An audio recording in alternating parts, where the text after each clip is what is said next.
Well, good morning and welcome to the Heaven Bound Sunday School class at First General Baptist Church in Truman. We're starting a new quarter today. We got new books. We'll be back in the Old Testament, starting in Genesis, the 37th chapter. Very familiar Bible story about Joseph and his early life, being sold into slavery and sent to Egypt. But it's mostly about the family. Our lesson title is Issues of Love. We think of love, we think of something warm, something sweet, something comfortable, compassionate. And we think of that within our families, whether that's our normal family. We normally think of the mother, the father, and the children, and then later grandchildren, and on down the line. Also think about the church family. Think about the family of God. In our new books, in the focus, one sentence I'd like to read that I think kind of will lead us right into our scripture. It says, issues within a family can create competition, jealousy, and even hatred. That's a tough sentence to read. Unfortunately, it's true. We'd like to think that everything within anybody's family is similar to the Cleaver family or some of the other families we've seen on TV over the years, where everything is sweet, everyone's kind, everyone loves one another, and if there is a problem, they all work together to resolve that problem. But in real life, we know that doesn't always work that way. In the breakdown, outline, I guess you would call it, in one of the books I studied this week, it talked about family discord.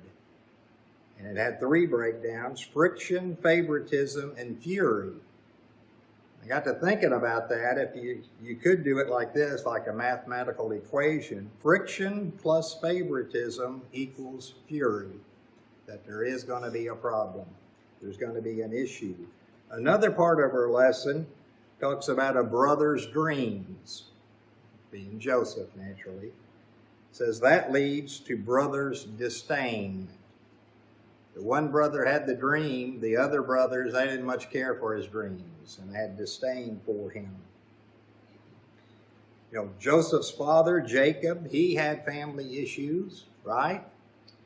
He had issues with his twin. He had issues with his mother. Scripture tells us that Isaac loved Esau, but Rebekah loved Jacob. I think we're all familiar with where all that led and how that turned out. Didn't turn out well, in the beginning at least. One thing about this, and we'll bring this out as we read the scripture and we talk about it, God has a plan. God has always had a plan. He still has a plan. We don't always understand it. We always don't understand how we're going to get from point A to point B, but he does, right? And as we read the scripture, and we'll talk about the things that Joseph went through, we sometimes wonder why. Why did it have to be this way? But again, it all worked out. From Genesis 37, it says, these are the generations of Jacob.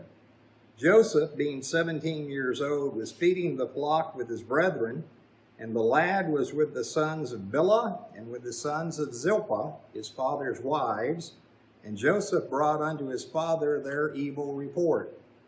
Now Israel loved Joseph more than all his children, because he was the son of his old age, and he made him a coat of many colors. And when his brethren saw that their father loved him more than all his brethren, they hated him, and could not speak peaceably unto him. And Joseph dreamed a dream, and he told it his brethren, and they hated him yet the more. And he said unto them, hear, I pray you, this dream which I have dreamed. For behold, we were binding sheaves in the field, and lo, my sheep arose and also stood upright. And behold, your sheaves stood round about, and made obeisance to my sheaf. And his brethren said to him, Shalt thou indeed reign over us? Or shalt thou indeed have dominion over us? And they hated him yet the more for his dreams and for his words. And he dreamed yet another dream, and told it his brethren, and said, Behold, I have dreamed a dream more, and behold, the sun and the moon and the 11 stars made obeisance to me. And he told it to his father and to his brethren, and his father rebuked him, and said unto him, What is this dream that thou hast dreamed? Shall I and thy mother and thy brethren indeed come to bow down ourselves to thee, to the earth? And his brethren envied him, but his father observed the same. And it came to pass, when Joseph was come unto his brethren, that they stripped Joseph out of his coat of many colors that was on him, and they took him and cast him into a pit. There then passed by Midianite merchantmen, and they drew and lifted up Joseph out of the pit, and sold Joseph to the Ishmaelites for 20 pieces of silver, and they brought Joseph unto Egypt.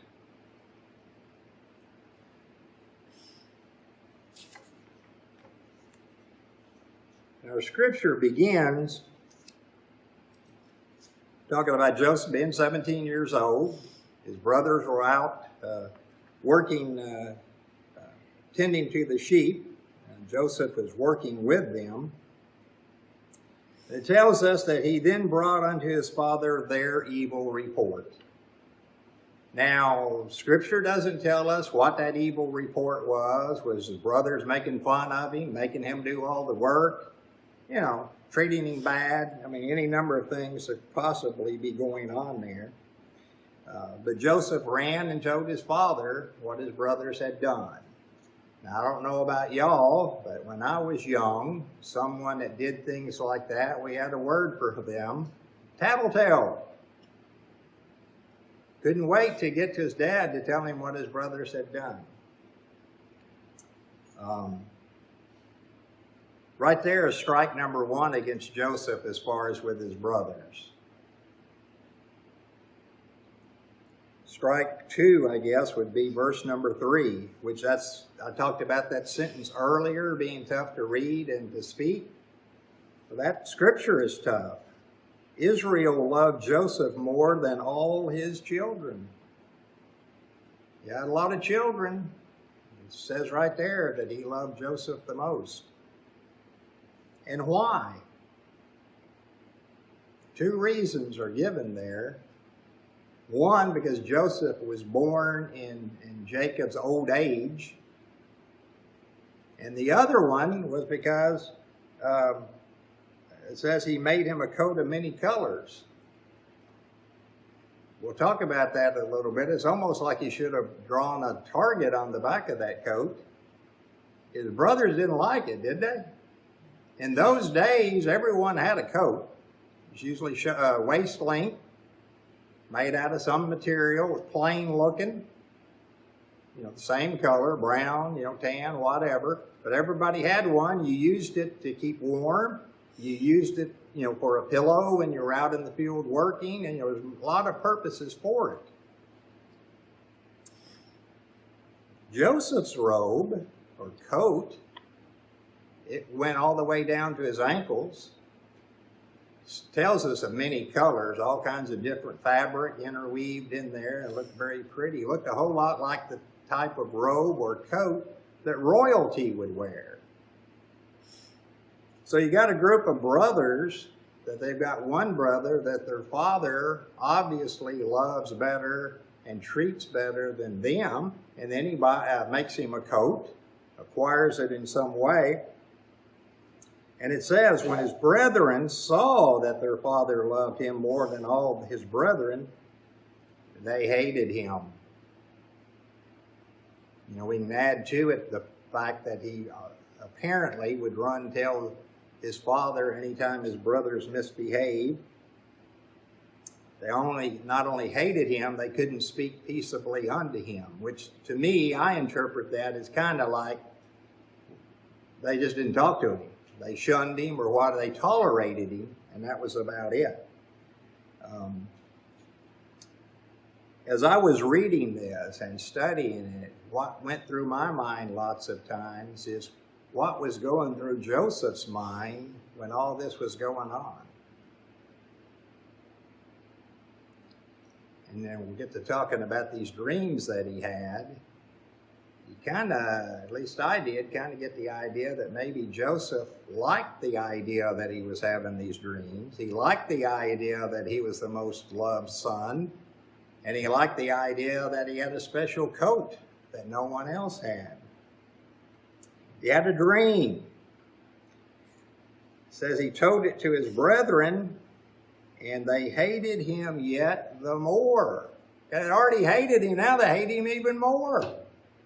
Because he runs to him and says, hey, listen to this dream I had last night. And he talks about the sheaves, and during that time, that's how they harvested their crop, and they would put the sheaves all up and bind some together, and they'd have another pile over here, and then they bind that together. And he said, hey, in my dream, my sheaf stood upright, and all your sheaves fell over, like they were bowing down to me. Did his brothers take that very well? No. And they even asked him, he said, are you trying to tell us that you're going to have dominion over us at some point? Are you trying to say you're going to reign over us and that we're going to have to bow down to you? Is that what you're trying to tell us? They hated him yet the more for his dream and for his words. Now you could think like maybe Joseph should have kept that dream to himself. But as I said earlier, and I'm not going to get too far ahead of ourselves because the next few lessons continue on with the story of Joseph. But all of these things are going to come true. Like I said, God had a plan. And by speaking it and telling his brothers, then again, I don't want to get ahead of ourselves. We'll talk about it in a couple of weeks, I guess. But anyway, they didn't like it. And then Joseph has another dream. He didn't leave it at the one. He had another one. It says that he saw the sun and the moon and all of the stars, or 11 stars specifically, made obeisance to me, or they showed respect to me. They even bowed down to me. So he didn't leave it with just telling his brothers this time around. He also told his father. Sometimes you could think maybe Joseph was his own worst enemy. Have you ever heard that phrase? I mean, it doesn't seem like whatever he does, it just digs himself a deeper hole, which eventually he's going to wind up in a hole, isn't he? So he's digging him a metaphorical one, at least right now. But he tells his father and his brothers, and obviously his brothers aren't going to like it, right? They've already shown they don't care for Joseph, period. They sure don't like his dreams. But even his father didn't like it. It says his father rebuked him and said unto him, shall I and thy mother and thy brethren indeed come to bow down ourselves to thee, to the earth? You know, explain yourself, Joseph. Is that what you're saying? That you think that's what's going to happen? It says his brothers envied him or were jealous of him. It says his father observed the same. We can think back. When do we kind of seen that same phrase? What did Mary in the scripture, what did it say about Mary when the angel came to her and told her about she's going to give birth to the Messiah? It said she observed the same. And right here, the father observed the same. He thought about it and wondered what it all meant. But again, his brothers envied him. Like I said, you could say were jealous of him. Envy, jealousy, hate, that part didn't change as far as Joseph's brothers. They continued that way. It's not in our book, but I know you read the background scripture and everything. And The brothers are all off working, out tending to the sheep and doing the things that they normally did. Jacob called Joseph in. He said, I want you to go where your brothers are. I want you to check on them. I want you to report back to me. So at some point, Joseph had kind of become the overseer of his brothers. That's the way I read it. They're out there working, and Jacob is saying, go check on them and come back and tell me what's going on. And I'm sure that helped mend the fences between him and his brothers. Their younger brother is now kind of their boss, looking out for them. I say that with tongue in cheek because we know that just made things worse. They hated him even more. He goes to report on them or check on them. As he's coming upon them, they see him coming. Normally, you would think your brothers would say something like, hey, little brother, come on, we're over here. But no, one of them says, hey, that looks like Joseph coming. And the others say, let's kill him. Let's just be rid of him. Perfect opportunity out here in the middle of nowhere. We'll kill him and we'll go back and tell our father that a wild animal jumped on him.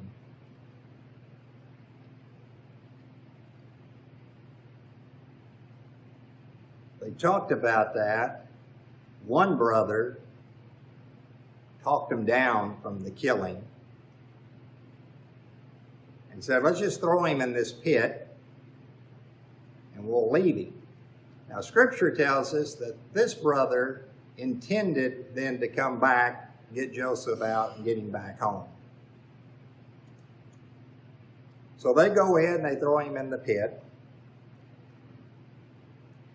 Well, let me, back up. Before they throw him in the pit, it talks about he comes, and guess obviously what he's wearing is that coat of many colors. And as soon as they get there, in verse 23, it says they stripped Joseph out of his coat. And when you think about it, wouldn't that be the first thing that they would do? That coat was a symbol of the favoritism, a symbol of the love that their father was bestowing on Joseph and was withholding from them. So they were going to get that coat, and they were going to tear it off of him before they threw him in the pit. But that's what they did. On page 5 of your book, read this. It says, feelings of jealousy, envy, bitterness, and hatred corrupt our thoughts, our attitudes, emotions, and actions. Joseph's brothers are an example of letting hatred dictate actions. And man, we can look back through history, United States history, the world's history, and we can see so many times where hatred led to some actions that were not appropriate. They throw him in the pit, and immediately they go to eat. And you can read back earlier in Genesis, and some of his brothers weren't exactly model citizens or anything like that. But still, I think there's a tremendous amount of callousness to where you would take your own brother, talk openly about taking his life, and then you decide maybe you shouldn't do that, but they're going to throw him in a pit and just leave him. Is that not the same as killing him? Because they're going to leave him there. He wasn't going to be able to get out of the pit. But they throw him in the pit, and the first thing they do is, let's eat. That's what the Scripture tells us. They throw him in the pit, and they go over there and start preparing a meal. And they're sitting there and eating.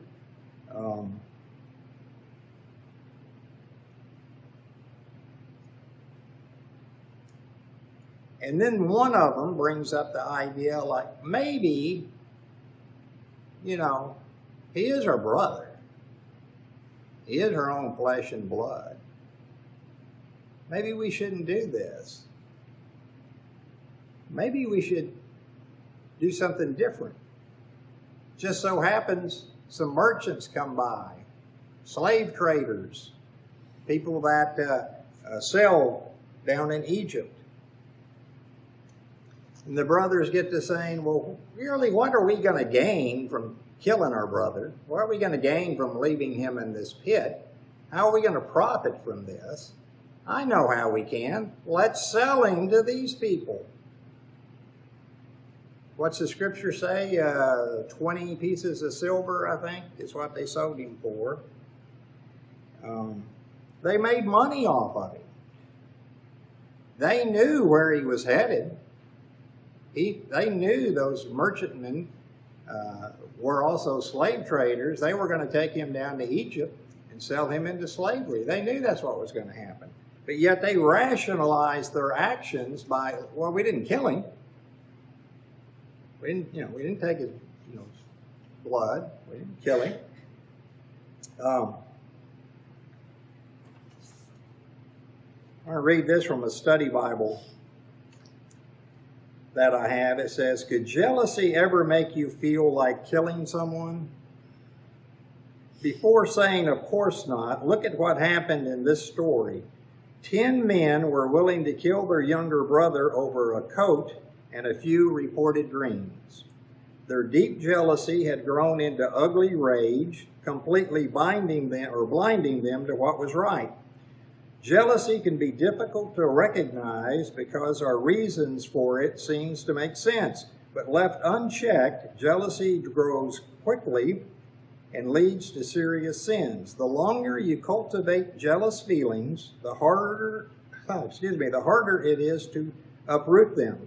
The time to deal with jealousy is when you notice yourself keeping score of others' recognition, awards, and achievements.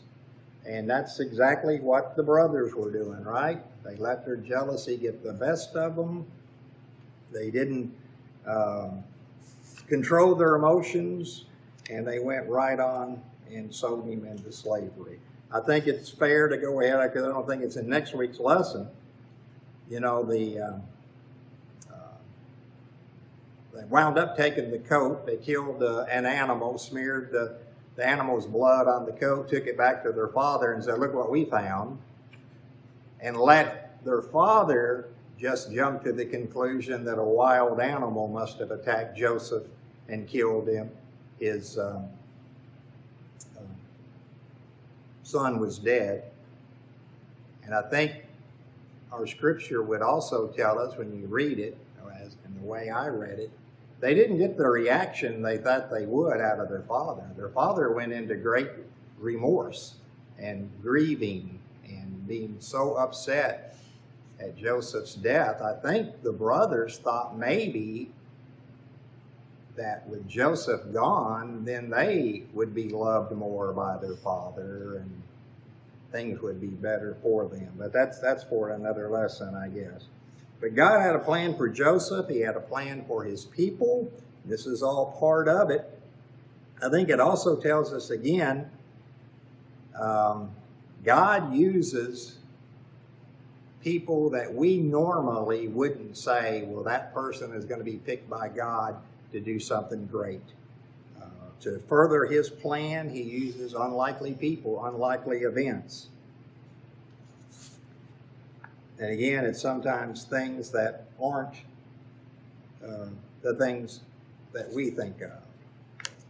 Over on page 8 in the response, I'm just going to read a little bit of that. It says, today the family should be considered an endangered species. So many things are tearing the family apart. Stresses and difficulties from outside the family unit and problems within the family strain relationships. Sibling rivalry, created through many avenues, is a vice that fractures families. One such avenue is parental favoritism, an age-old problem. Abraham showed favoritism toward Isaac over Ishmael. Isaac favored Esau over Jacob, and Rebekah favored Jacob over Esau. When a parent or even a grandparent shows favoritism to a son, daughter, or grandchild, it can breed jealousy, envy, bitterness, and hatred in siblings who may feel they are not loved and that they don't matter. Friction is going to come from favoritism in a family. Favoritism in a church family is going to cause friction, won't it? And, we've talked about that before, about, maybe people not getting along, people saying things that they shouldn't say, and et cetera, et cetera. But it goes to the favoritism too. If some people are seen to be more highly favored within the church, that's going to cause jealousy, and then that's going to lead to other problems. But we can stop and ask ourselves the question, does God show favoritism toward his children? We're all God's family, we're all his children, and we're all equal in God's eyes. So I think we need to follow God's example and treat everyone the same.